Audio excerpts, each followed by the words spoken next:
Imagine this. You're dressed in your best attire and seated outside on a balcony overlooking the Eiffel Tower. In one hand, you're holding a glass of wine. In the other, you're holding a pencil, ready to jot down your thoughts on this upcoming four-course meal. Imagine that it's your job to eat and write about it. I know what you're thinking. Whoa, that would be an actual dream job. Well, this job, which is also known as a restaurant critic or food writer, involves much more than tasting foods and giving an opinion. Through my research, I learned more about this career and what it entails. So today I'll be sharing with you a brief history of food journalism and how it shaped this career, the education and training required, the responsibilities, as well as insight from a food critic himself. To understand this job, I'll start by talking about the history behind it and how it shaped this career. According to Elizabeth Fakazi, a contributor for the Encyclopedia of Journalism, she wrote that food journalism started in the early 1800s, targeting women. We know that at the time, women were destined to be housewives, the homemaker who would clean, cook, and care for their husbands and children.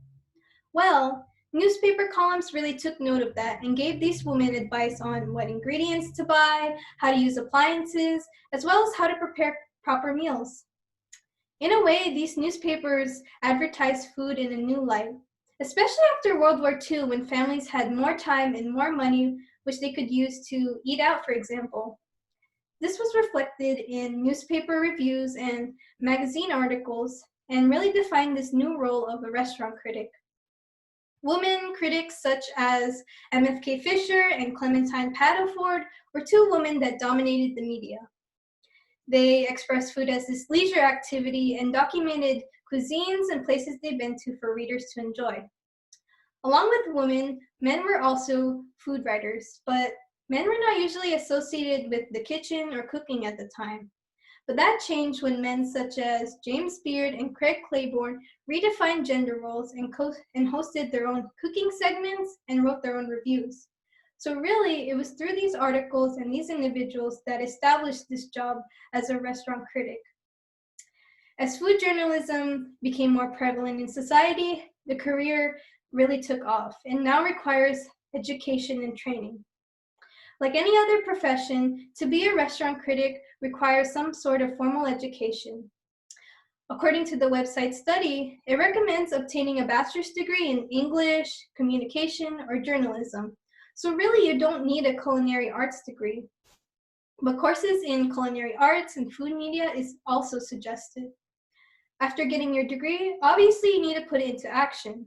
So aspiring restaurant critics will need to do some sort of training, which could be in the form of freelance food writing for a publication firm, or more importantly, being exposed to food.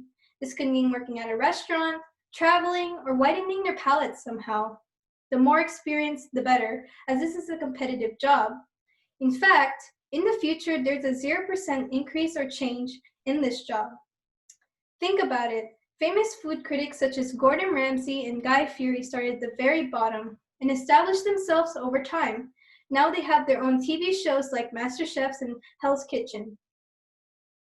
After receiving a degree and undergoing several years of experience, individuals can transition into becoming professional food critics.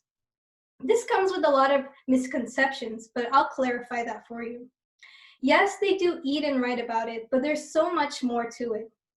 According to an article in the Journal of Hospitality and Tourism Management, the food writer will also have to capture the essence of their meal in a clear and original manner. So this is where their degree in writing really pays off.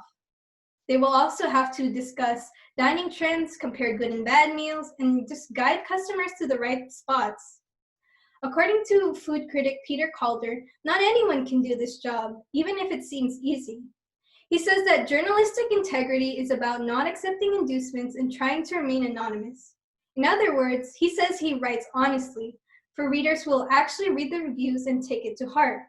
He really wants to promote the interests of potential consumers and the business.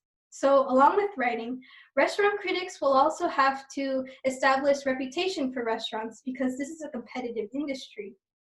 According to economist James Fogarty, they will have to assess qualities of the restaurant, such as seating capacity, the environment, the food quality, as well as the price, so customers know where to spend their money. Many of us, including myself, will use apps like Yelp to find the places with the best reviews that will satisfy our cravings. While the task of a food writer involves writing truthfully and recognizing restaurants, it comes with a lot of unexpected. For example, in an interview with Dutch food critic Mac van Dinter, Iris Boomeister uncovers stuff from his 20-year career. For example, he experienced bribery and the pressure to write good reviews. But he's not faced by this, as he just wants to be treated like a normal customer who sees the restaurant as it is. He's also talked about this angry letter he received from a chef who threatened his termination if he didn't up the review. But obviously he took it lightly and said, why not just use his suggestions in improving the restaurant? Throughout their career, food critics will also want to remain anonymous, using pseudonyms for making reservations. So really, they're just trying to do their job and enjoy the food without the possibility of bribery or threats. All in all, food critique is a century-old profession and now requires education and training and undertakes a lot of responsibility in the unexpected. Food critics have the job that is never done, even through the unforgettable dining experiences. There's still millions and millions of dishes waiting to be explored and reviewed by thoughtful foodies. Who knows? You could be next. As James Beard, a food critic, had once said, food is our common ground, a universal experience. Thank you.